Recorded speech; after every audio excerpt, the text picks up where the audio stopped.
जिंदगी में सब कुछ कर लेना, लेकिन ये 3 काम भूल कर मत करना मेरे प्रिय मित्रों। यह 3 काम बहुत बुरे काम हैं। चाहे गरीबी भोग लेना, भूखे सो जाना, पड़ोसी से मांग लेना, किसी के आगे हाथ फैला देना, लेकिन कभी किसी की चोरी मत करना। और दूसरी बात, किसी की भी बहन हो, बेटी हो, बहू हो, मां हो, उनसे कभी 2 शब्द बुरे मत बोलना। उनकी तरफ कभी भी गलत दृष्टि मत ले जाना।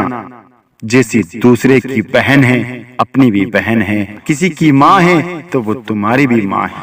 और तीसरी बात, किसी को विश्वास देना है बिल्कुल दीजिएगा, लेकिन किसी के साथ विश्वासघात मत करना। जीवन में, जिंदगी में